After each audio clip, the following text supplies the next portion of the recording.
Chapter 1. Wildflowers for a Wife. Saturday smelled like betrayal. Not sulfur, not smoke. This day carried his cologne, the Tom Ford I had given him last Christmas. It had soaked into the leather couch, the armchair, the sheets. It lived in the walls of this house. Everywhere. Except on him. Today, Rick smelled different. I was sitting on the leather sofa in the living room, wearing an old flannel shirt, at least 7 years old, jeans with worn-out knees. My hair was twisted into a careless bun. I hadn't even looked in the mirror. Why bother? I had turned 30 today, a milestone. And my husband had been getting ready to go to another woman's birthday party. The electric razor buzzed from the bathroom. He was shaving. Then I heard the click of a bottle, not the one I had given him, a different one. Dior Sauvage. I knew because he had left the store bag on the kitchen table. I had noticed it earlier, wondered if it was for me. I had opened it, sprayed it once into the air. Nice, expensive, masculine. I had put it back. It hadn't been for me. It had never been for me. The razor went silent. Water ran. A cabinet door closed. He moved into the bedroom. I didn't follow. I stayed where I was, staring at nothing, letting the quiet settle over me like dust. A few minutes later, he stepped out. A white shirt, crisp, buttoned all the way up. He stopped in front of the hall mirror and fastened his cufflinks, the engraved ones. RL I had ordered them from a jeweler 3 months earlier. He adjusted his collar, then ran a hand through his dark brown hair. Perfect, effortless. From the closet, he pulled out his Brunello Cucinelli jacket. Charcoal gray, impeccable. Was he going to a wedding? No. He had been going to the birthday of the woman who had once left him to die. He paused, then turned back toward the bathroom. A second later, I heard the soft spray of cologne, his new one. The Dior, sharp, confident. Unfamiliar.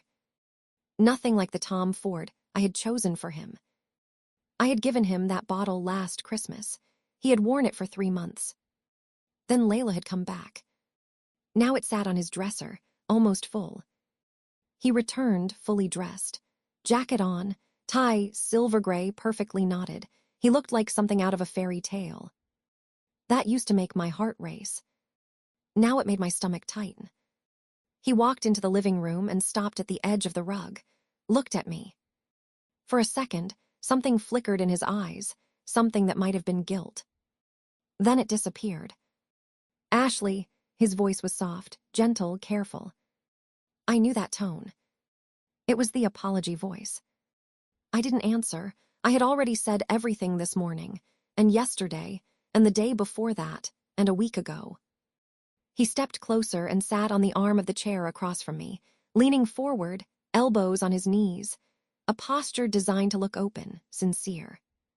Sweetheart, he said, it's just one evening. I said nothing.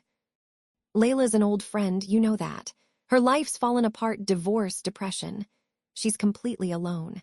I just want to support her, cheer her up. My fingers curled into the armrest. Funny, I said quietly, how it always comes at my expense. He blinked. He hadn't expected that. Neither had I. The words had slipped out before I could stop them. But once they were there, I recognized them immediately. They were true. Ashley, he said my name like a reprimand, like I had crossed a line. But I am telling the truth. My voice came out flat, too flat. It unsettled me. You're going to her birthday instead of mine. I was going to sit here alone, on my 30th birthday, alone. He sighed, the way you do with a child who refuses to understand something obvious. It's just tonight, one night. He reached for me, leaning in to kiss my cheek. I turned away. His lips met air. For a brief second, hurt flashed across his face, quick, unguarded. Then it was gone. We could have celebrated together, I said. Invite her here, have dinner together, I don't bite, Rick. He shook his head. There was so much patient superiority in that small gesture that my jaw tightened. Layla feels uncomfortable around you. She's not ready, you understand. But she's perfectly comfortable taking my birthday, I said under my breath. That works just fine. Silence settled between us, thick and slow. Rick swallowed. I watched his throat move. He had nothing to say. Because I was right. And he knew it. He stood up, smoothing his tie, avoiding my eyes. I won't be long, he said. I'll be back by midnight. I didn't respond. He lingered for a second, as if expecting me to say something, stay, or don't go, or I won't let you. But I had already learned something simple and cruel. Words didn't work on someone who had no intention of hearing them. Rick walked to the door and picked up his keys, the Porsche keys, his new toy. I watched his back, broad shoulders, perfect fit of his jacket. You're handsome, I said suddenly. He froze. You know that, Rick. You are, and when you dress like this, I swallowed. You look like a prince from a fairy tale. He turned, and for a moment hope lit his eyes. I'll always love you, Ashley. Do you? I asked quietly. He didn't hear me. Or maybe he chose not to. He left. The door clicked shut, the sound sharp, final, like a gunshot. I was alone. Alone with his gift. He hadn't really given me anything. Not yet. Just flowers. On the coffee table sat a vase of wildflowers, cornflowers, daisies, bluebells. He had brought them that morning, kissed the top of my head, and said, "Happy birthday, sweetheart." I thanked him. I thought it had been sincere. But an hour after that, when he had forgotten to close his email, I had seen the florist's order history on his laptop. 2 orders. 2 bouquets. 1 for me. 1 for her. Mine wildflowers. Hers 10 dozen red roses, the most expensive arrangement on the site. You love wildflowers, he had said.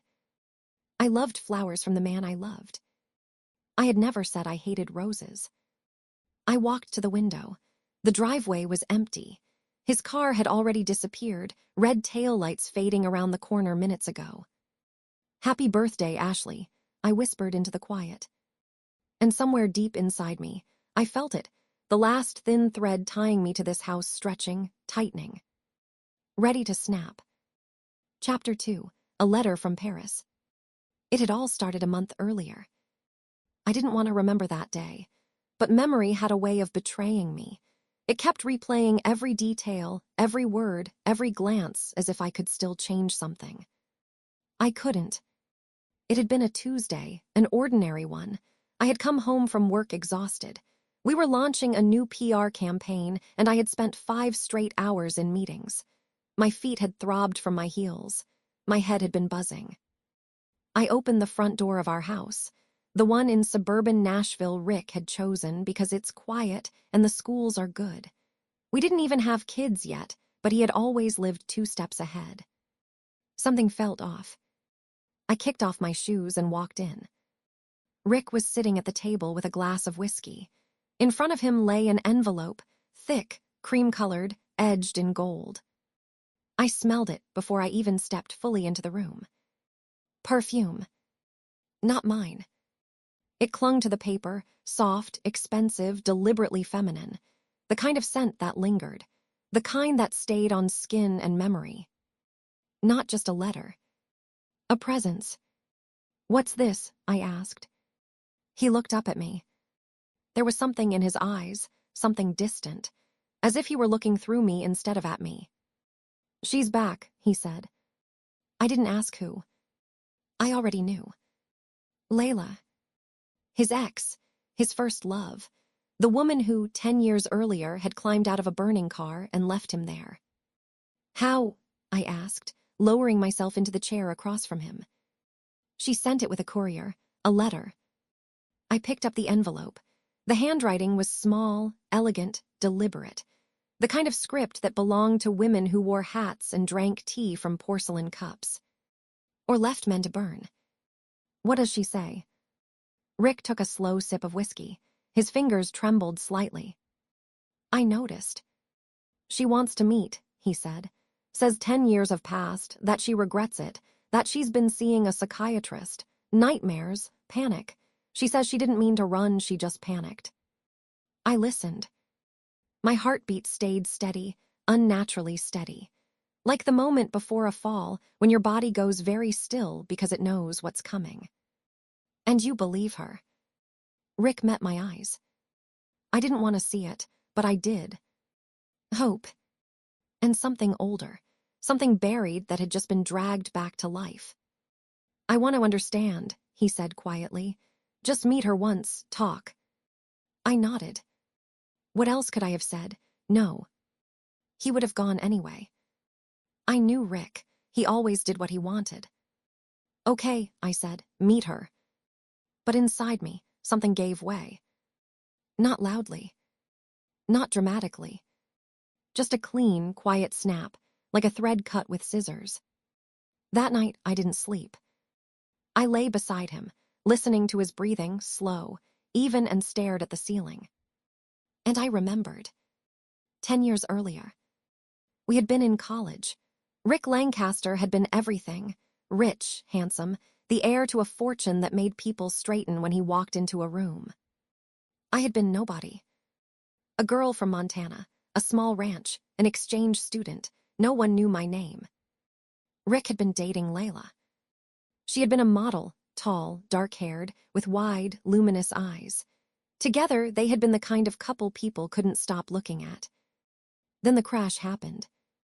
It had been on campus, early winter. I had been walking back from the library, the wind cutting through my coat. I heard the scream of tires.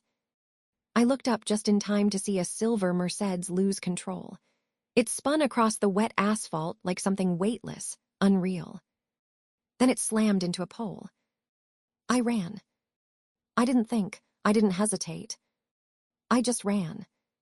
By the time I reached the car, flames had already started to spread. Someone was screaming inside. Layla crawled out first, through the shattered window. Her arm was bleeding, but she could move. She got out. And then she ran. Just ran. I heard Rick. He was still inside, shouting, his voice raw with pain. His leg was trapped beneath the crushed dashboard. Flames curled along the hood, reaching, feeding. People had gathered, students, voices, someone shouting to call 911. But no one moved closer. No one except me. I didn't remember exactly how I got him out. Only fragments stayed with me, the heat against my skin, the smell of burning plastic, the way the metal scorched my palms. The moment his body finally came free. We fell to the ground together. I threw myself over him, hitting at the flames on his jacket with my bare hands. He screamed. I cried. Then everything blurred. Sirens, voices, paramedics. They saved his leg. But the scars stayed. And the limp slight, almost invisible but always there. Layla had flown to Paris that same night. A nurse told me. Rick stayed in the hospital for 3 weeks. I came every day. I brought books, sat beside him, held his hand when the pain got bad. When he was discharged, he looked at me and asked, "Why did you do it?" I answered, because someone had to. A month later, he kissed me. 3 months later, we started dating. A year later, he proposed. After graduation, we got married. I had thought that history meant something. That it was a foundation. Solid, unbreakable. I had been wrong. Layla arrived a week after the letter. We met at a restaurant. I hadn't wanted to go, but Rick had insisted. "Please, Ashley, this matters to me." Matters. I wore my black dress, the one that always made me feel composed, untouchable. I lined my eyes, pulled my hair up. Armor. When we walked in, I saw her immediately. She sat by the window, wrapped in soft light, wearing a pale dress. Her hair fell perfectly around her shoulders. She was 32 and looked 25. Time had touched her gently. Only the corners of her mouth had changed, slightly lowered, as if life had disappointed her. Rick stepped toward her. I saw it, the hesitation, the brief freeze. Then he moved faster. They hugged. I stood a few feet away. Close enough to see everything. Far enough to belong nowhere. "Layla," his voice broke. He was almost crying. She leaned in, whispering something into his ear. I couldn't hear the words, but I saw her hand slide to the back of his neck, her fingers resting there like they remembered the way. Then she looked at me. "Ashley," she said, her voice soft, warm, perfectly measured. "I've heard so much about you. You saved his life. I'll always be grateful." She said it so easily. As if she hadn't run. As if she hadn't left him there. "I did what anyone should have done," I said. She didn't respond. Not a word. Just a small, polite smile, the kind you give a stranger, not the woman who pulled the man you love out of a burning car. We sat. Ordered wine. Talked. About Paris, about work, about the weather's safe, empty things. Layla spoke about her ex-husband, a wealthy Italian who had turned out to be a tyrant. About her nightmares, her panic attacks, her therapy. Rick listened like every word mattered. Like every word was something he needed. His hand rested on the table. Too close to hers. I watched. And felt something inside me begin to fade. Not all at once. Piece by piece. Quietly.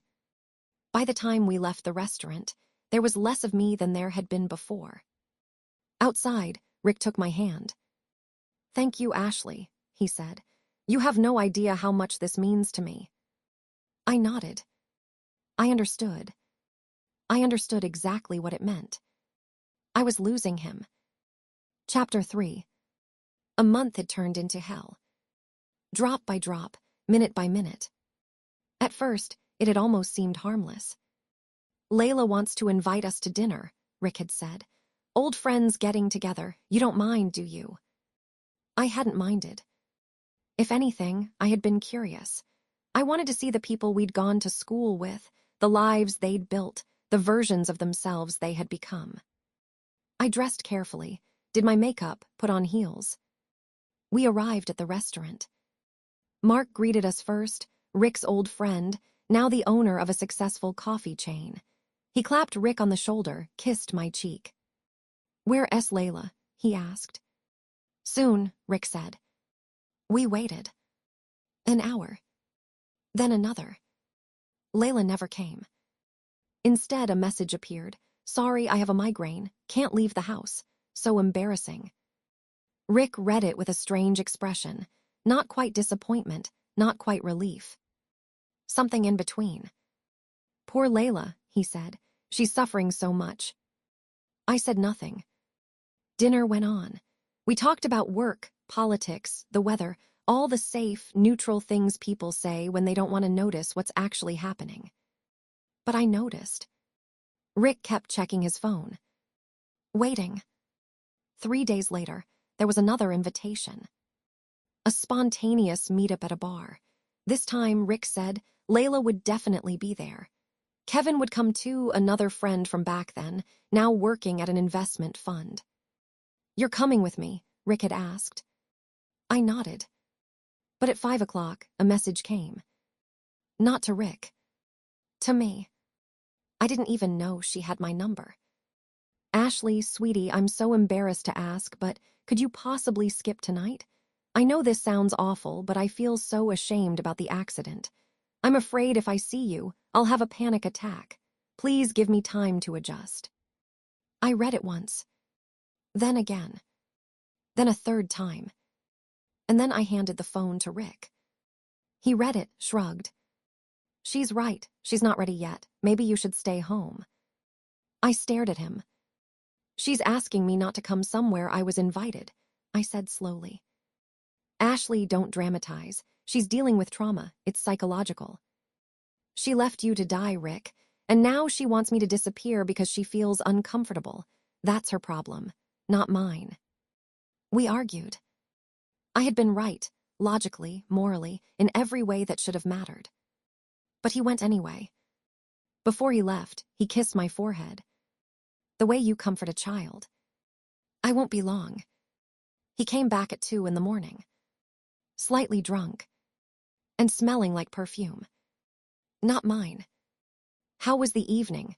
I asked from the darkness of the bedroom. Good, he said, undressing. Layla was amazing. She's changed so much. She's deeper now, you know. You should have heard her talk about life. I saw the way you looked at her. I didn't say it out loud. A week passed. Then another. The invitations kept coming. Dinners, parties, barbecues, old friends getting together. Layla was always there. I almost never was. Because she felt uncomfortable. Because she might have a panic attack. Because she wasn't ready. Because her therapist said avoiding stress was normal. Because. I stayed home. I stared at empty walls. Cooked dinner for one. Went to bed alone. Rick came back and told me stories. How Layla laughed. How Layla danced. How Layla told funny stories about Paris. She's so talented, he said once. You have no idea. You talk about her like she's your girlfriend, I said. He froze. Then slowly turned toward me, his eyes narrowing. What are you talking about? You're meeting your ex behind my back, Rick. You're going on dates with her.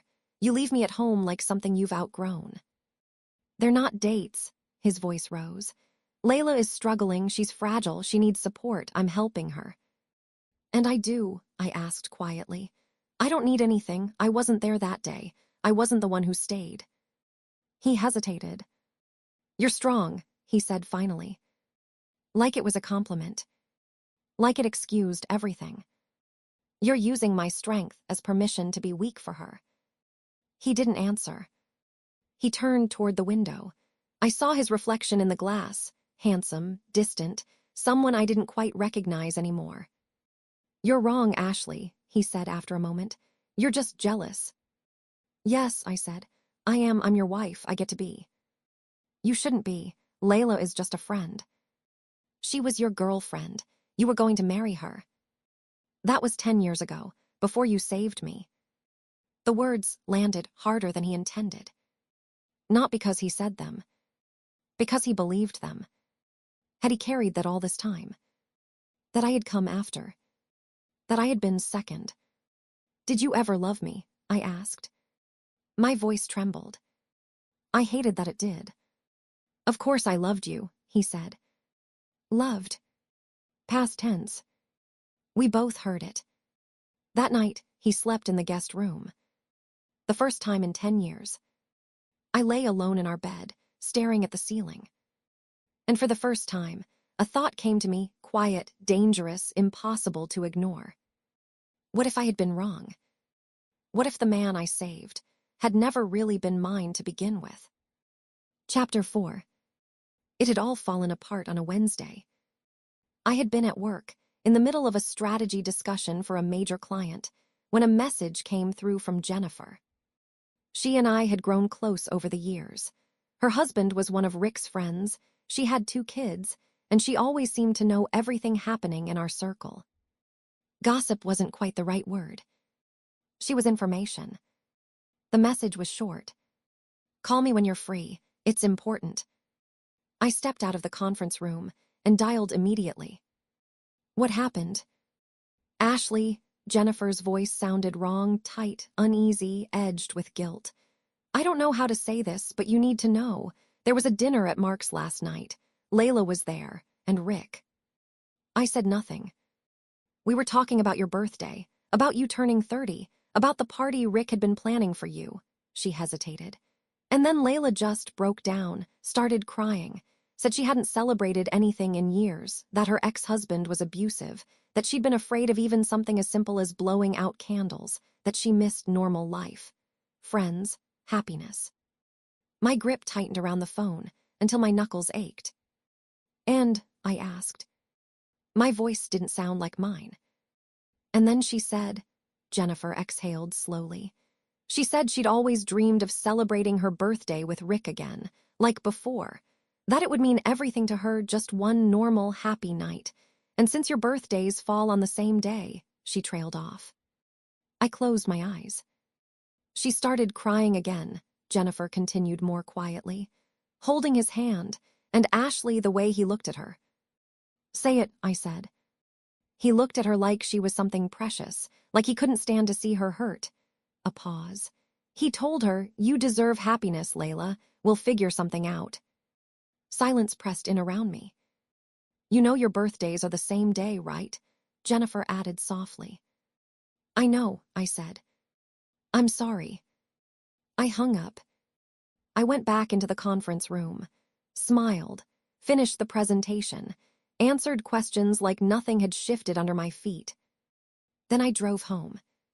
Slowly. I took longer routes, avoided traffic, stopped at lights I could have made. I kept finding reasons to delay the moment I would have to look at him. When I finally walked in, Rick was in the kitchen. Laptop open, notes spread out in front of him. He looked good. Relaxed. Almost happy. "Hey," he said, "how was your day?" "Fine," I said. "Yours?" "Good. Ashley, I need to talk to you." He stood, walked toward me, took my hands. I didn't pull away. "You know Layla's struggling," he began. "She's completely alone. She doesn't have anyone." "Rick," I cut in, "get to the point." He swallowed. "I wanted to ask, would you mind if we postponed your birthday? Not canceled," he added quickly. "Just moved to next week, maybe." For a second, I thought I had misheard him. "Are you serious?" "Well, Layla's been really upset. She doesn't have anything, Ashley. No support, no family. And you have everything. Me, your friends, you're strong. You can handle it. But she's weak and fragile," I finished for him. "I remember." "Ashley, don't do that." "Do what?" "Turn this into something ugly." I let out a quiet breath. "Rick, this is my 30th birthday, a milestone, and you're asking me to give it to the woman who left you in a burning car." He flinched. "You're twisting it. I'm not asking you to give anything, just to move it." We looked at each other, and in his eyes, I saw it clearly. This wasn't a question. It was already decided. "No," I said. He blinked. "What?" "No, Rick, I'm not agreeing to that. My birthday is mine. I'm not handing it over to Layla. If she wants a celebration, she can choose another day. The day before, the week after, I don't care, but not mine." He stepped back. Something in his expression hardened. "You're being selfish, Ashley." For a moment, I couldn't breathe. "I'm selfish," I said quietly.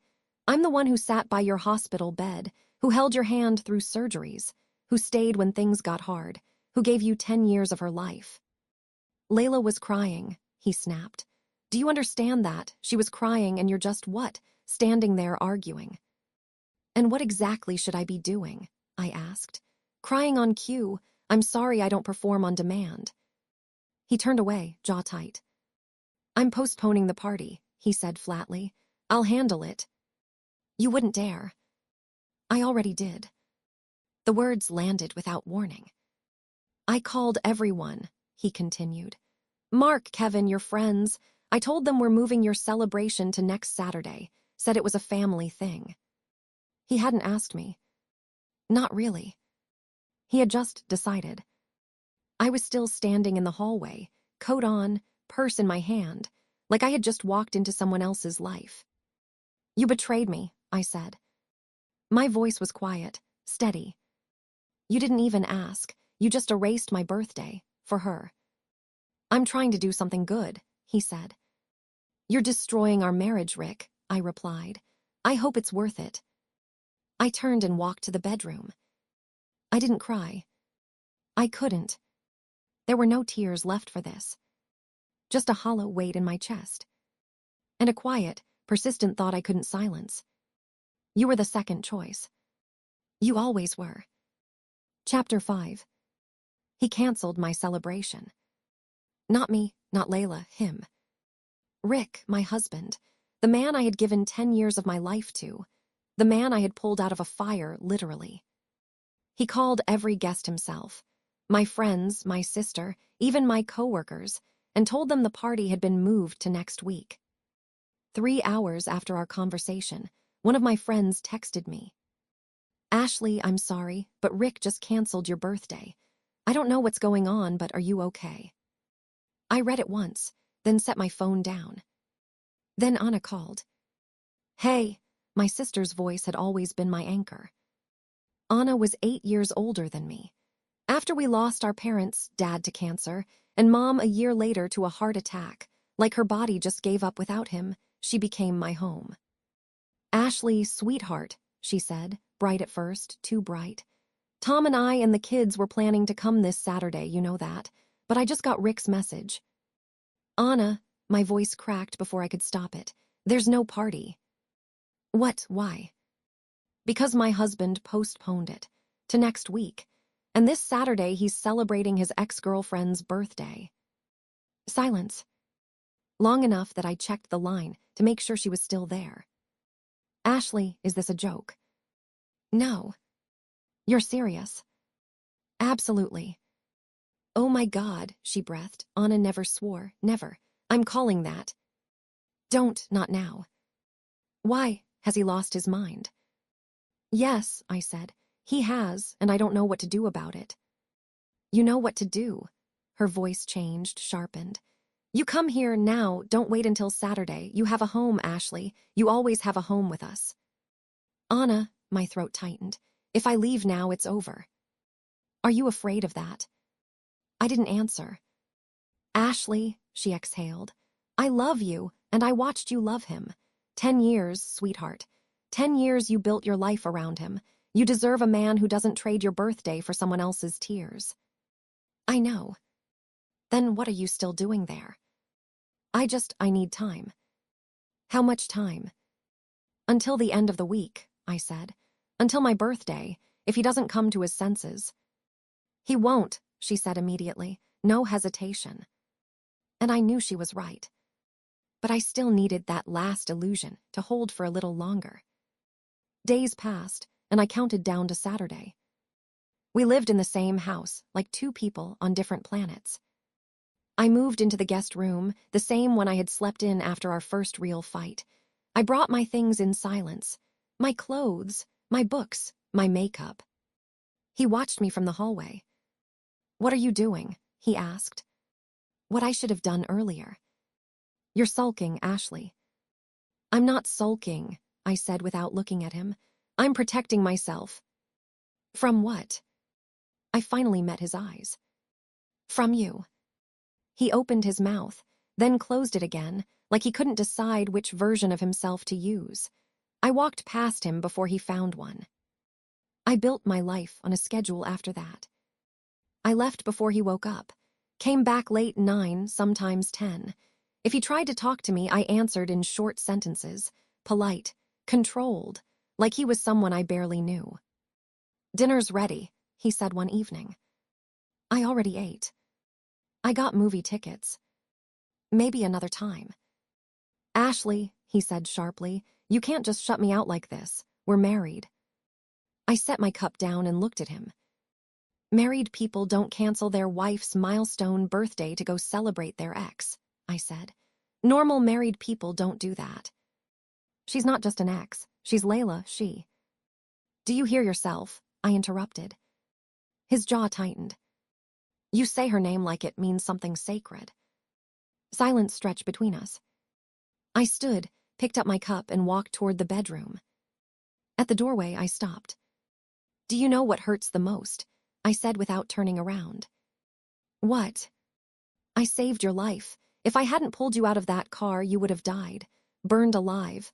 And she ran, she left you, and now you're choosing her. Silence. I'm not choosing, he said quietly. I let out a short, humorless breath. You already did. I closed the door behind me. That night, I didn't sleep. I lay in the guest room staring at the ceiling, listening to the silence of a house that no longer felt like mine. The room smelled like dust and forgotten things. We rarely came in here. On the walls hung photographs, our wedding, family portraits, snapshots of a life that now felt like someone else's memory. I looked at us in the pictures. Young, smiling, his hand at my waist, my white dress, a bouquet of wildflowers. Wildflowers. He had always given me wildflowers. I didn't cry. Not yet. The tears would come later. For now, there was only silence, and something colder taking shape underneath it. Resolve. I would wait until Saturday. If he left for her, that would be it. No more chances. No more waiting for him to choose me when the choice had already been made. Chapter 6. Saturday came too fast and too slow at the same time. I woke up at 5 in the morning. The guest room was dark and cold. The heat wasn't on because we didn't really live in here. My fingers were freezing under the blanket as I lay there watching the sky slowly turn pale outside the window. 30 years old. At 30, I was lying alone in a room that didn't feel like mine, in a house that was supposed to be home. My husband was sleeping 20 feet away, and tonight he was going to celebrate the birthday of the woman who had once left him to burn. Somewhere in this story, there should have been logic. Somewhere there should have been justice. But not in mine. I got up, took a shower. The water was too hot, almost burning my skin, but I barely felt it. I wrapped myself in a robe and went downstairs. Rick was already there. He stood at the stove, making eggs. Dressed in a shirt, hair still damp from the shower. When I walked in, he turned. "Happy birthday, sweetheart," he said, kissing the top of my head like we were still living inside some older, softer version of our life. I made breakfast. I looked at the table, plates, juice, toast. In the center, a vase of wildflowers. "Thank you," I said. It had felt sincere. Then I remembered what he had done, canceling my birthday for his ex. My mood dropped instantly. I couldn't eat another bite. "I'm not hungry," I said. "Ashley." "I'm not hungry, Rick." I poured myself coffee and sat by the window. I felt his eyes on me, even without looking back. "I love you," he said. I didn't answer. He sighed, set his plate down, and sat across from an empty chair, eating alone. I stared out the window. The garden was moving with wind-tossed leaves. October, my favorite season. And I hated everything about it today. "You can still change your mind," I said without turning around. "What?" "You can stay, today, with me. Call everyone here. We can still have a party, both of us together. It's not too late." Silence. Then the chair scraped back. He came toward me and knelt slightly, trying to catch my eyes. "Ashley, Layla will be devastated if I don't go. She's been looking forward to this. She bought a dress, ordered a cake." "She bought a dress for my birthday," I interrupted. "It's not like that." "Then what is it, Rick?" My voice stayed low, controlled. "Explain it to me. You're choosing her dress and her cake over me, on my birthday." He closed his eyes. "You don't understand." "Then make me understand." "She's weak, Ashley. She can't handle this alone. You're strong, you always have been, you'll be fine, it's just one night." "You already said that." He exhaled, stood up. "I have to go, I promised." "Don't make promises you can't keep." He looked at me then. Something flickered in his expression, hesitation, conflict, and then it was gone. "At 5, I'm meeting the florist. At 6, the caterer. I'll pick up the cake at 7. Party at 8. I'll be home late." "Don't come home," I said. He froze. "What?" "Tonight, don't come back.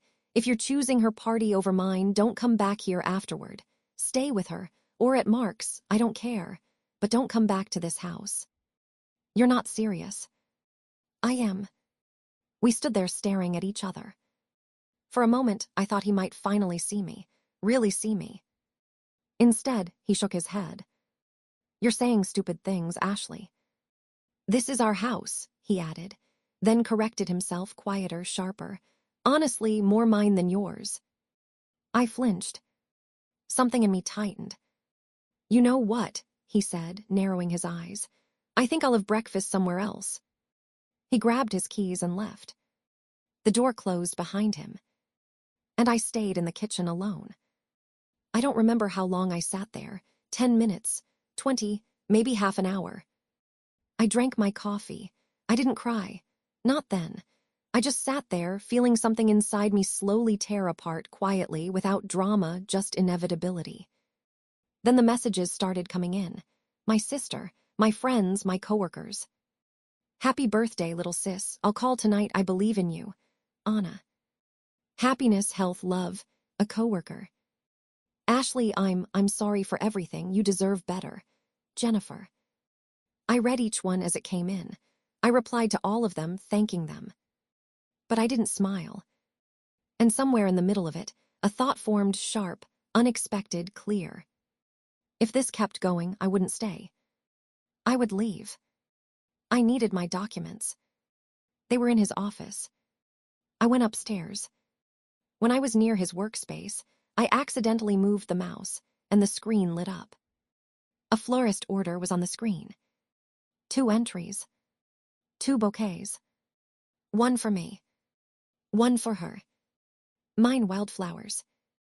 Hers 10 dozen red roses, the most expensive arrangement on the site. You love wildflowers, he had said, but he was wrong. I didn't love wildflowers. I had loved flowers from the man I loved. And I had never said I hated roses. I stood there for a long time, completely still. The world went quiet in a way that wasn't peaceful, just hollow. My thoughts stopped lining up correctly, slipping away before I could hold them. It felt like I was standing slightly outside my own life, watching it happen to someone else. Betrayal wasn't sharp. It was weight. Heavy, slow, pressing into my chest until breathing felt like work. Eventually, I remembered the documents. I moved again, standing still hurt more. I took what I needed and went upstairs to the guest room where I had been staying for the past week. And there I saw our wedding photos. Framed images on the wall, frozen versions of a life that still believed in forever. And my photos, me holding a bouquet of wildflowers he had ordered for me, smiling like I had never questioned anything, like I had never understood how easily love could split into something else.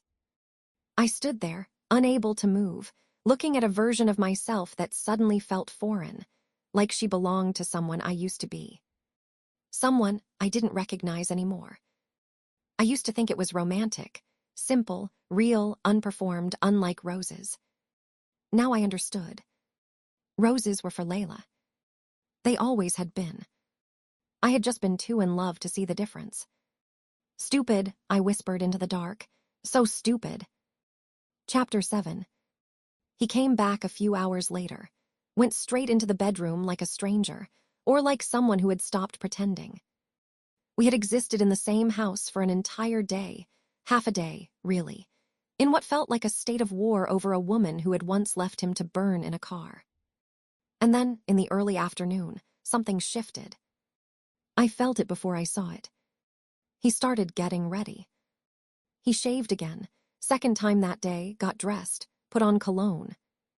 Like a groom on his wedding day. I went downstairs into the living room with a book in my hand. I don't even know why I bothered. Maybe I just wanted to remember it later, the final act of betrayal, so I would never doubt myself again. He walked into the living room where I was sitting, stopped at the edge of the rug and looked at me. For a second, something flickered in his eyes, something that looked like guilt. Then it was gone. Ashley, his voice was soft, too soft. I knew that tone, the apology tone. He felt guilty. Or he was just very good at pretending. At some point, I stopped being able to tell the difference. How do you recognize truth when words no longer match reality? I thought again about how words only matter when someone actually wants to hear them. So I didn't answer. My words were gone. He tried again, tried to soften it, to explain. Layla was an old friend, someone going through a hard time. Divorce, depression, she's completely alone. I just want to support her, cheer her up. My fingers tightened on the armrest. Funny, I said quietly, how it always comes at my expense. He blinked. Irritation flashed across his face, quick, controlled. Then he smoothed it away, composed himself. It's just one night, he said again. I reminded him that if she felt so alone, we could have celebrated together. Both birthdays, in the same house, like a family. He shook his head. There was so much patient superiority in that gesture that my jaw tightened. Layla's uncomfortable around you. She's not ready. You understand. But she's fine stealing my celebration, I said with a short, humorless breath. Rick swallowed, didn't answer. Instead, he adjusted his tie and looked away from me. Then he stood. I looked at him. My husband was handsome. You're handsome, it slipped out before I could stop it. A last attempt. I couldn't say I love you anymore. I couldn't even force the words out of my mouth, so I reached for something else. You know that, Rick. You're very handsome. And when you dress like this, you look like a prince in a fairy tale. He had been my prince. The man I saved. The man I loved. The man I thought loved me. He turned. I'll always love you, Ashley, he said as he walked out of the house on my birthday. Do you? I asked quietly. He didn't hear me, or he just pretended he didn't hear me. The door clicked shut like a gunshot. I was alone. I sat there for a long time with the book still in my hands. Something rose inside me, something sharp and powerful. Then I got up. I walked into the kitchen and threw the wildflowers into the garbage bin. I love roses, I said out loud to the empty room. I never said I didn't love roses, you just never asked. Then I went upstairs and opened the closet. My going-out dress, red silk. I had bought it on sale 6 months ago. In it, I thought I looked not like a girl from Montana, but like a woman. Strong, confident, beautiful. I put it on. Then I did my makeup, heavier than usual, red lipstick, winged liner, hair loose. I looked at myself in the mirror. Hey there, I said to my reflection. You're 30 today, and you look damn good. Then I went downstairs, turned on music, an old Norah Jones album, poured myself a glass of red wine, the kind we had been saving for a special occasion. What bigger occasion was there? It was my birthday. I curled up on the leather couch, feet tucked under me. The red dress fell softly over the leather. And I waited. I didn't know what I was waiting for. For him to come back. To change his mind. To call and say, Ashley, I was an idiot. He didn't call. I sat alone in the big, empty house that belonged more to him than to me, and I didn't know what to do next. At 8 o'clock, I opened Instagram. And there she was. I didn't want to look. Honestly, part of me screamed at me not to. Nothing good would come from it. But I opened it anyway. Stories first, 15-second videos. Layla in the center of a room, laughing, her head thrown back. She was wearing a red dress not like mine. Hers looked more expensive. Designer. Her hair fell in soft waves, a champagne glass in her hand. Rick stood beside her. Smiling, leaning in, whispering something in her ear. She laughed louder. I watched the video again, my finger hovered, then I tapped next. A table full of appetizers, a 3-tier cake with cream roses, candles shaped like 32. Balloons, streamers, photographs on the wall. One caught my eye, Layla and Rick in college, arms around each other, young, easy, happy. A photo that had never been in our house. I kept scrolling. Posts everywhere. Mark, happy birthday, Layla, you're the best. Kevin, our queen is back. Someone I didn't know. Best night with the best birthday girl. Comments, so beautiful, that dress is amazing. Layla is a goddess. Then I saw her. My mother-in-law. Margaret Lancaster. Standing next to Layla, arms around her, smiling like she belonged there. Happy birthday, darling. So glad you're back in our family. Our family. Not his life. Our family. The word hit me like something physical. The walls of our house shifted inside my mind. The air no longer felt like mine. I kept scrolling. Another video. Rick raising a glass. I turned the volume up. His voice came through the speakers, warm, slightly rough. To Layla, he said, to the woman who has always been in my heart, welcome home, Layla. Home. My home. Our life. He said home at her birthday party. On the day I turned 30. The wine glass trembled in my hand. I set it down. My eyes burned. I wasn't crying. I couldn't cry. I had been holding myself together for years, through surgeries, through pain, through silence, through being second to something I was never allowed to name. But now something inside me cracked. I looked at the photos, the smiles, my mother-in-law who had never been a mother to me, the friends who had stopped calling, my husband looking at another woman like she was the center of his world. And I understood something with terrifying clarity. I wasn't angry. I was empty. Chapter 8. I put the phone down on the table and walked to the window. It was dark outside. Across the street, a light burned in one of the houses, a family with small kids. I could see their silhouettes, a mother, a father, 2 children sitting around a dinner table. Normal, whole. Why wasn't mine? Why was I, the woman who had once jumped into a burning car for a stranger, sitting alone on my 30th birthday in a red dress, while he, the man I saved, drank champagne with the woman who had left him to die? Where was the logic in that? Where was the justice?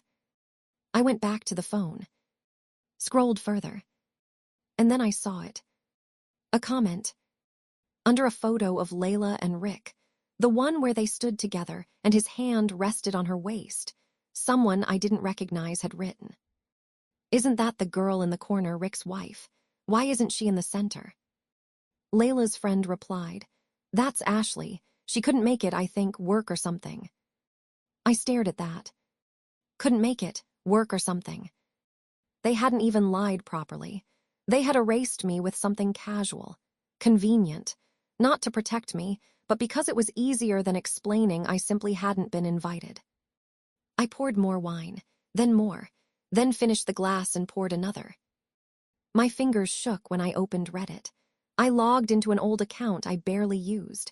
I just read there sometimes. And I started typing. AITA for being upset with my husband. I didn't think, I just wrote. Today I turned 30, a milestone. My husband left to celebrate his ex-girlfriend's birthday. We share the same birthday. He postponed my party to next week and threw a celebration for her instead. I'm home alone in a red dress I put on for myself, drinking wine, scrolling through their social media. My mother-in-law is hugging her. My friends are toasting her. And my husband is giving a speech to the woman who has always been in my heart. Like I don't exist. I'm upset, but he says I'm selfish because her life fell apart, and I'm strong and can handle it. AITA. I hit post and leaned back against the couch. For a few minutes, nothing happened. Then a notification. Then another. Then 10. Then 40. People started responding. "You're joking, right? He postponed your milestone for an ex. This has to be trolling. NTA, you're being gaslit. Leave him, seriously, he doesn't deserve you. Why are you even with him? Did he save your life or something?" I let out a short laugh at that. Save? No.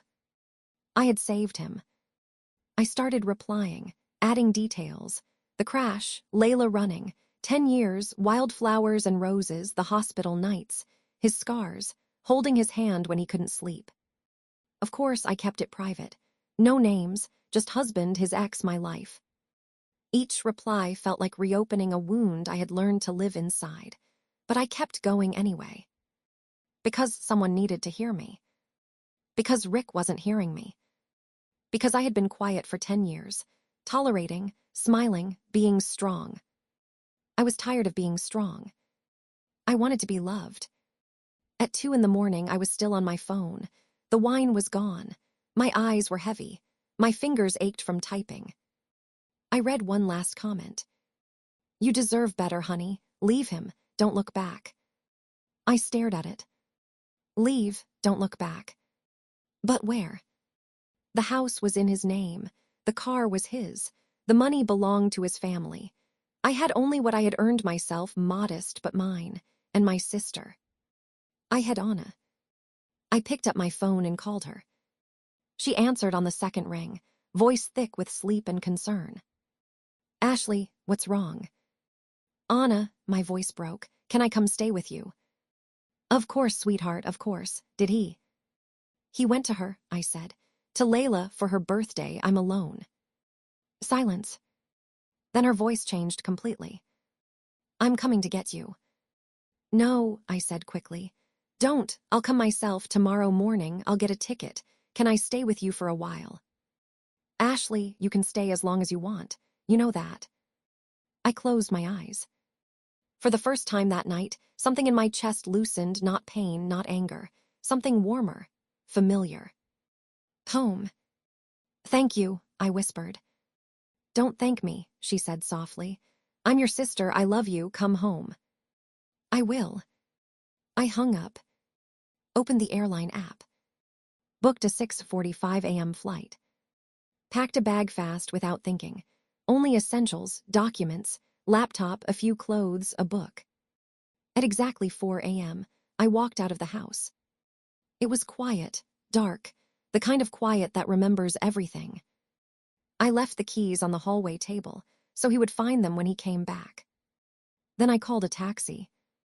To the airport, I said. And we drove. I didn't look back. Not once. Chapter 9. I didn't sleep on the plane. I sat by the window and watched the dark blue sky slowly shift into something softer, deep indigo fading into pale gray, then pink, then gold. Somewhere down there in a couple of hours was Montana. Billings, the ranch where I grew up, where Anna and I ran barefoot through summer grass, where Dad taught me how to milk cows, where Mom made apple pies every Sunday like it was a kind of religion. The ranch now belonged to Anna and her husband, Tom. I hadn't been there in almost 2 years. Rick used to say he didn't like driving to the middle of nowhere. He said Montana smelled like manure and desperation. Right then, that smell sounded like relief. The plane landed at 10:30 a.m. local time. I walked out of the terminal with one rolling suitcase. Cold wind hit my face hard. October in Montana didn't ease you in gently. I shivered, but I didn't regret the thin jacket. I wanted to feel something. The cold, the sting, anything that made me real again. Ashley. I turned. Anna was running toward me, messy hair, old sweater, face split between relief and worry. She pulled me into her arms so tightly I could barely breathe. You idiot, she whispered into my hair. My little idiot. Hey, I said quietly. Hey, she said back. We stayed like that for a moment longer than necessary. Then she pulled away, cupped my face in her hands, and studied me. You look pale. Did you sleep at all? No. Eat anything? No. Okay, let's go home. Tom made breakfast. Tom can cook, I asked, surprised despite myself. He can't, Anna said, smirking, but he tries. We walked to the truck, the old pickup that used to belong to our dad. Anna got in first. I slid into the passenger seat. The cab smelled like coffee and hay and something solid and familiar. How are you, Ash? She asked as she started the engine. Fine, I said automatically. Her eyes flicked toward me. Don't lie to me. A pause. Terrible, I admitted. I feel terrible, Anna. She nodded once and pulled out onto the road. Tell me. So I did. Everything. Layla, the birthday, the canceled celebration, the wildflowers and roses. Last night, sitting alone in a red dress, watching other people celebrate my life like I didn't exist in it anymore. Anna listened without interrupting. Her hands tightened on the steering wheel until her knuckles went white. If I saw him right now, she said finally, I'd. Don't, I cut in quietly. No threats. Why not? Because it doesn't change anything. That's not the point, she said sharply. It would make me feel better. I shook my head slightly. Nothing about this could be made better that way. We drove down the highway. Fields stretched on both sides, dry gold, faded green, endless sky above us. The kind of sky that made everything feel smaller and clearer at the same time. My chest started to loosen, just slightly, as if the air here remembered how to let me breathe. You know, Anna said after a while, Mom always said you were too kind, too giving, that someone would take advantage of that someday. She said that, I asked. Yeah, she worried about you. And Dad used to say, Ashley won't break, she's strong. A quiet laugh slipped out of me before I could stop it. Strong. Anna glanced at me. It's not always a compliment, she said. Strong people endure everything, but sometimes you don't need to endure, sometimes you just need to leave. We turned off onto a gravel road. In the distance, the ranch appeared, the white two-story house, the porch, the red barn, the fences cutting across wide open land. I knew every line of it, every shadow. My throat tightened. Home, I breathed. Home, Anna said. We pulled up. Tom was already on the porch, tall and broad-shouldered, his reddish beard catching the light. He smiled when he saw me, but it wasn't a happy smile. It was careful. Hey, little one, he said, pulling me into a hug. He still called me that, even though I wasn't little anymore. Hey, Tom. Breakfast is ready, he said. Sorry in advance, the eggs are a little overdone. I like my eggs overdone, I said. He snorted. Liar, come eat anyway. Inside, the house was warm. Wood, cinnamon, old memories layered into the air. The kitchen looked the same as I remembered, the same table, the same scratches in the wood from years of life happening too loudly. Anna set a plate in front of me. Eggs, toast, bacon. Eat, she said. I picked up my fork. And then my phone rang. Rick. The name lit up the screen like a warning. Anna and Tom both saw it. Don't answer, Tom said immediately. I wasn't going to, I said. I declined the call. Set the phone face down on the table. And finally, I started to eat. Chapter 10. After breakfast, I went back to my old room. Anna had kept it exactly the same as when I left for college. White walls, horse posters, an old stuffed animal still resting on the pillow like time had simply stopped there. I lay down on the bed and closed my eyes. I thought I would fall asleep. I didn't. My thoughts kept circling.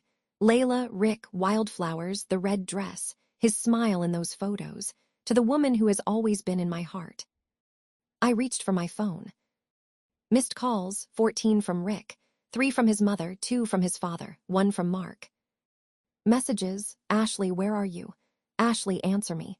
Ashley, please tell me you're okay. I didn't reply. Instead, I opened Reddit, wanting to check my post. But the moment the app loaded, I froze. Hundreds of notifications. Thousands. My post had exploded, reshared, reposted, dissected everywhere. But that wasn't even the point anymore. Anna came into my room without knocking, which was unlike her. Her face looked pale. She held her phone in both hands. Ashley, she said, you're in the news. I sat up slowly. What do you mean? She sat beside me and turned the screen toward me. The headline was already there. Wife saved husband's life. He left her to celebrate ex's birthday. Ashley Lancaster's story breaks the internet. I read it once, then again. The article itself was short, but it didn't need to be long. Someone had taken my post and built it into something larger, comments, details, fragments of other people's memories. Then I saw the video link. That's television, I asked. National, Anna said quietly. And news channels, YouTube, TikTok, Ashley, it's everywhere. She pressed play. A news anchor appeared first, polished and composed. A story that has shocked America, she said. A Tennessee woman named Ashley Lancaster saved her future husband from a burning car 10 years ago. On her 30th birthday, she spent the night alone because her husband chose to celebrate his ex-girlfriend's birthday instead. The footage cut abruptly. Old video appeared, grainy, shaky, filmed on a college campus. I recognized it immediately. The gray sky, the crowd, the wrecked Merced still smoking. Layla climbing out first, looking around, running. Then me. A girl in a gray sweater I barely recognized as myself. Small, desperate, running straight toward the car. Opening the door. Pulling Rick out. The camera had been too far to capture my face clearly, but I could still see it, dragging him across asphalt, falling, refusing to let go. The video cut again. Montage. Rick in the hospital. Bandages, machines. Me sitting beside him, holding his hand, reading, staying awake when he couldn't. A life built inside a hospital room. I had never posted those photos. I didn't understand where they had come from. The anchor returned. 10 years of marriage, she said. Ashley Lancaster left her family in Montana, built her life around her husband, and supported him through recovery. A month ago, his former girlfriend, Layla Ammon, re-entered their lives. Images of Layla followed, fashion events, Paris streets, carefully curated smiles. And what happened next? The anchor continued. The screen shifted again. Last night. Mark's house. Layla laughing, Rick beside her, his hand at her waist, the birthday cake, the applause. Rick Lancaster, heir to a multi-million-dollar fortune, canceled his wife's milestone birthday to celebrate the woman who once left him behind. A photo of me appeared next, ordinary, unfiltered, taken from my life. Work, a smile that now looked unfamiliar. Then my words, pulled from Reddit, displayed in bold. I'm sitting alone in a red dress I put on for myself. My husband is toasting the woman who has always been in his heart, and I've been forgotten. The anchor looked directly into the camera. Ashley, if you're watching this, you are not alone. The video ended. The room was silent. My hand trembled slightly around the phone. Ashley, Anna said softly, touching my shoulder. Are you okay? I don't know. There's more, keep scrolling. So I did. More videos, edited compilations. My post layered over crash footage and party clips. Someone had titled it sarcastically, Husband of the Year. Millions of comments. Leave him. This is emotional abuse. She deserves better. I wouldn't have saved him. She needs a lawyer. A relationship expert breaking down his behavior. A witness from campus saying she still remembered the girl running into the burning car while the other one ran away. Reaction videos, people crying, yelling, shaking their heads. A fundraiser suggestion for me. A financial report, Lancaster Holdings down 7%. Then an interview. My mother-in-law, Margaret Lancaster, composed but visibly strained. We don't comment on private family matters, she said. Rick and Ashley are adults. Another clip. Rick leaving Mark's house early that morning, pale, disoriented. Caption, Rick Lancaster seen leaving after viral backlash. I lowered the phone. For a long moment, I just sat there. Then I said, almost soundless, what do I do now? Anna took my hand. Now, she said, you stop living inside his story. She squeezed my fingers once. And you start living inside yours. Chapter 11. 3 hours later, he arrived. I was sitting on the porch when I heard the engine. Not his Porsche. This one sounded different. Heavier. Rough around the edges. Rented, probably, because Montana didn't accommodate private jets the way his life usually did. I didn't get up. I stayed in the rocking chair with a cup of chamomile tea Anna had made me earlier. It was supposed to calm my nerves. It didn't. The car stopped at the gate. Rick got out. I had never seen him like this, not even after the crash. His shirt was wrinkled, his hair uncombed, dark circles carved under his eyes. He hadn't shaved. Stubble shadowed his jaw like he'd forgotten what sleep felt like. He walked through the gate, then stopped when he saw me. Ashley. I looked at him. My heartbeat stayed steady. No spike, no rush, just a strange, flat exhaustion, deep and wide, like something that had already gone too far to hurt in any new way. You shouldn't have left, he said. I should have, I replied. He took a step forward. I shook my head once, He stopped immediately. Don't come closer. Please, his voice cracked. I saw the video. I didn't understand. I didn't see how it looked from the outside. You only now realize that? I asked. He dragged a hand over his face. Ashley, please forgive me. I was wrong. I was God. I was an idiot. You betrayed me, Rick. I know. You canceled my birthday. You called everyone and told them there was no party. You didn't ask me. You just decided. I know. You went to her on my birthday. You went to the woman who left you to burn, and you left me, the one who pulled you out of that fire. I know. His voice broke completely on the last words. Then he dropped to his knees, right there on the gravel driveway. I know, Ashley, he said again, and I don't even know how to live with what I did. Anna came out onto the porch behind me. I felt her presence before I saw her, still, steady, protective. Tom stood in the doorway, his face unreadable, carved from stone. Rick, Anna said coldly, you need to leave.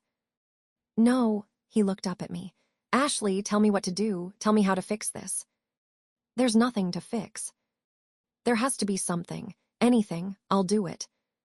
You already did it, I said. You broke it, Rick, not her, not your parents, you with your own hands. He closed his eyes. A tear slipped down his cheek. I had seen him cry only twice before, once when his grandmother died, and once in the hospital when they removed the stitches from his leg. This was different. This was collapse. I love you, he whispered. No, I said quietly, you don't. I always have, she made it sound so real. She said she was scared, that she'd changed, that she. I don't care, I cut in. You can't just erase 10 years. I can, I said, and I am. 10 years, Ashley. Yes, I said, and you destroyed them in 1 month. Silence fell between us. He stayed on his knees, looking up at me like I was still something he could reach. I'm not coming back, I said. You will, he said immediately. You're just angry, you need time. No. You'll calm down, you'll see it differently. I'm not calming down, I said. I'm clear. For the first time in a long time, I'm clear. He stood up slowly. His injured leg gave slightly beneath him, and he had to catch himself. I didn't move. I'll wait, he said. Don't, I answered. He looked at me one last time, long, searching, as if something inside him still refused to accept what was already decided. Then he turned and walked back to the car. Anna's truck sat in the driveway beside his rental. As he passed it, Tom and one of the ranch hands stepped out, silently watching. No one said a word. Rick got into the car. The engine started. I didn't watch him leave. I looked out instead at the horizon, the wide Montana fields, the endless sky, the clouds drifting slowly west like nothing in the world had ever been broken. Anna placed her hand on my shoulder. How are you holding up? She asked. Alive, I said. That's enough. I nodded once. But I knew it was. Not really. It was just the beginning of learning how to live again, without being erased inside someone else's life. Chapter 12. We got divorced 4 months later. Those months were long, exhausting, and at times almost humiliating. Lawyers, letters, hearings, one after another, as if the ending of a marriage required paperwork heavy enough to match the weight of it. Rick didn't want the divorce. He fought it to the very end. He came to Montana twice. He called every day, first with pleas, then with anger, then back to pleas again, as if he could wear me down by sheer persistence. I didn't give in. His company's stock kept falling. Investors demanded explanations. The board, his father and uncle included, opened an internal investigation. Rick Lancaster, heir to a family fortune, became the center of a scandal that slowly started to consume everything he had built. The media had a name for him now. The husband who chose his ex over the woman who saved his life. Headlines twisted it further. He traded salvation for tears. Comment sections demanded I sue him. Emotional damages. public humiliation, everything. I didn't sue. I didn't want his money. I wanted out. Layla disappeared 2 weeks after the story broke. She gave one interview, short, unstable, full of contradictions, calling herself a victim of circumstances and insisting she had never meant to hurt Ashley. A month later, someone spotted her in Houston with a Texas oil magnate twice her age and several times richer than Rick. And just like that, she was gone from the story. Rick, however, remained. Only now he was alone. His friends, Mark, Kevin, the rest, drifted away quietly, one by one. No one stays close to a man who becomes a public joke. His parents called. First my mother-in-law, accusing me of destroying their family. Then his father, quieter, almost apologetic, admitting their son had made a catastrophic mistake. I didn't answer either of them. The final court hearing was in February. Winter in Montana was relentless, snow, wind, temperatures far below freezing. I sat in the courtroom wearing a thick sweater Anna had knitted for me. It felt like armor more than clothing. Rick arrived in a suit that clearly wasn't meant for this weather. He looked cold, or maybe just worn down in a way cold couldn't explain. The judge spoke without ceremony. Is there any possibility of reconciliation? No, I said. Rick looked at me. There was no anger in his expression anymore. Only something stripped down, bare exhaustion, and something that almost looked like disbelief that it had ended this way. He didn't answer. His lawyer did. No, the lawyer repeated. The judge nodded once, as if that single word contained everything she needed. Then she signed. The marriage between Rick Lancaster and Ashley Lancaster, maiden name Mitchell restored, is hereby dissolved. Just like that. Done. I walked out of the courthouse into falling snow. Big, slow flakes drifted down, soft against the silence of the world. I tilted my face upward and let them melt against my skin. Freedom didn't feel like triumph. It felt like cold air filling lungs that had forgotten how to breathe properly. I got into Anna's car. She studied me carefully, like she was afraid of what she might see. Well, she asked softly. Free, I said. Are you crying? I touched my cheek. Snow or tears, I couldn't tell which. Maybe, I said, but I think they're the good kind. Chapter 13. After the divorce, I went back to Nashville to collect the last of my things from the house that had once been ours. It stood empty now. Rick had moved into a downtown apartment, unable or unwilling to stay surrounded by what we used to be. I walked through the rooms slowly, gathering books, photographs, pieces of a life that no longer knew where to belong. Everything felt slightly unreal, like I was packing up someone else's past. In the bedroom, on the nightstand, I found a frame with our wedding photo. Us laughing, him holding me in his arms, wildflowers in my hands. I stared at it for a long time. Then I put it in the box. Not all memories need to be thrown away, I told myself. But some did. And I knew it. I rented a small house in Montana, not on the ranch, but in town, about 15 minutes from Anna. It wasn't impressive. It didn't need to be. Small, warm, a fireplace, a window that looked out at the mountains like they were something steady enough to trust. I chose everything myself.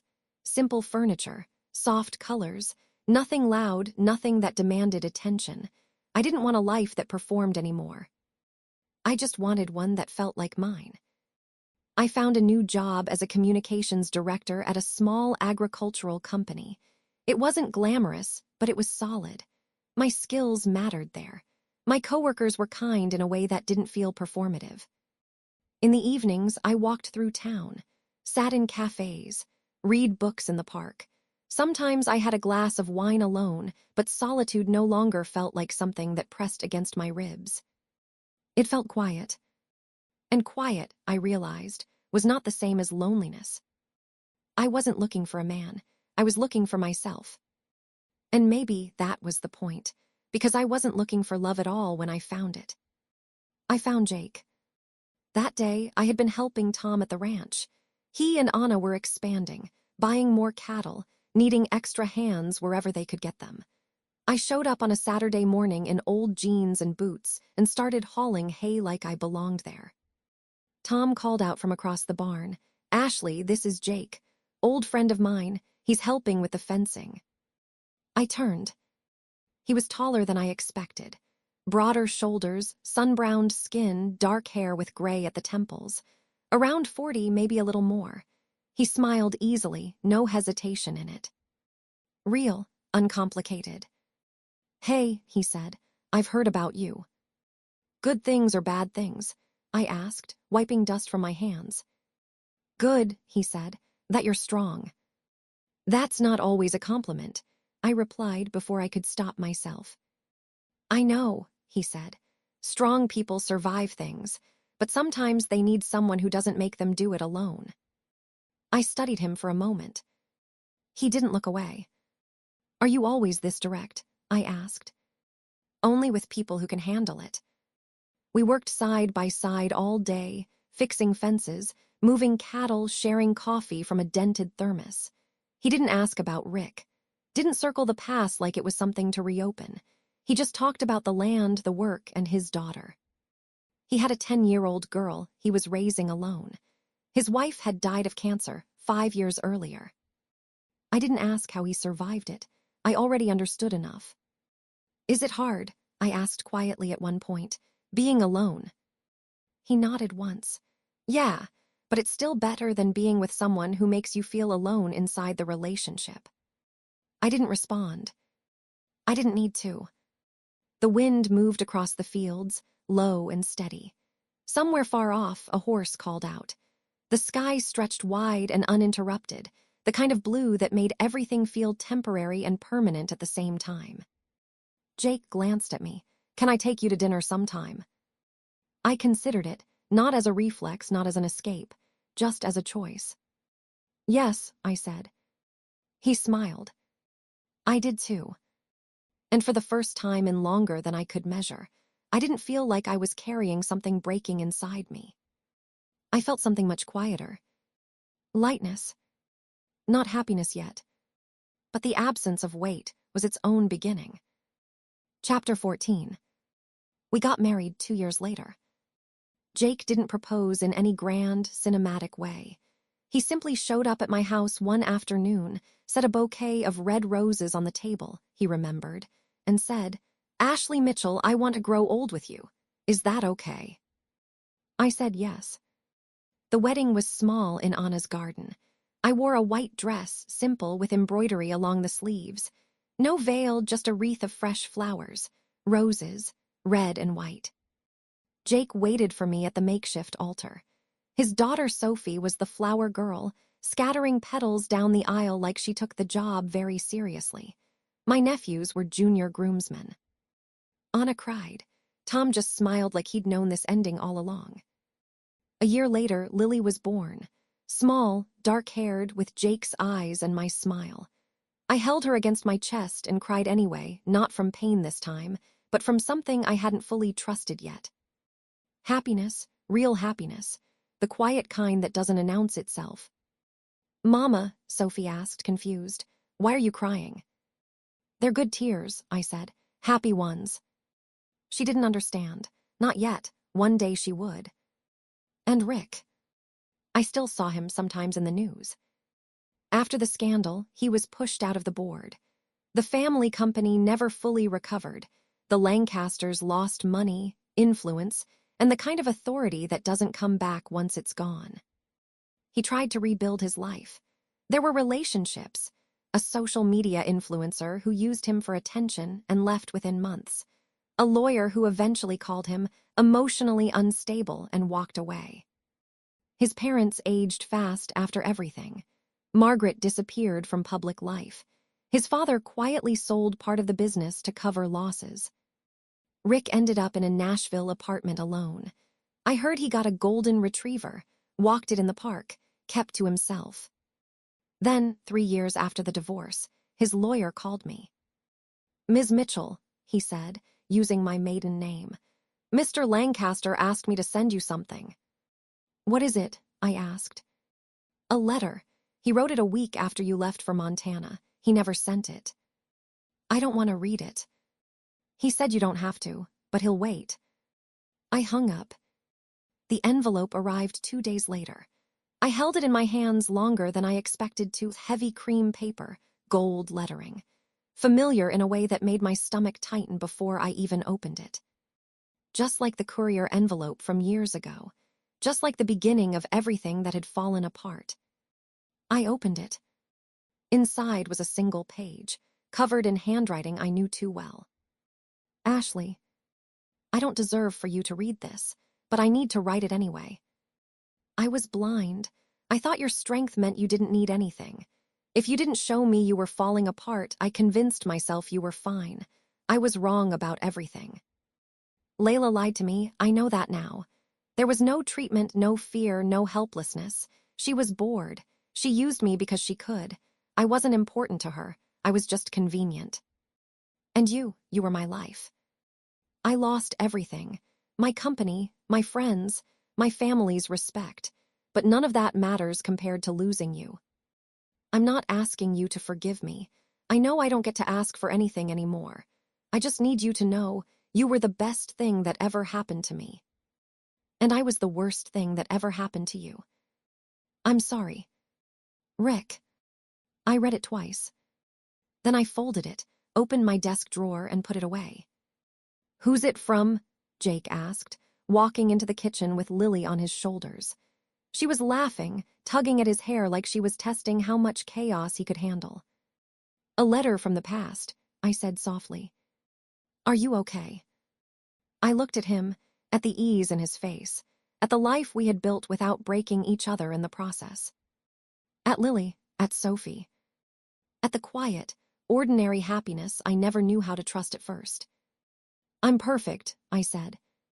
And for once, it wasn't something I had to convince myself of. It was just true. The end.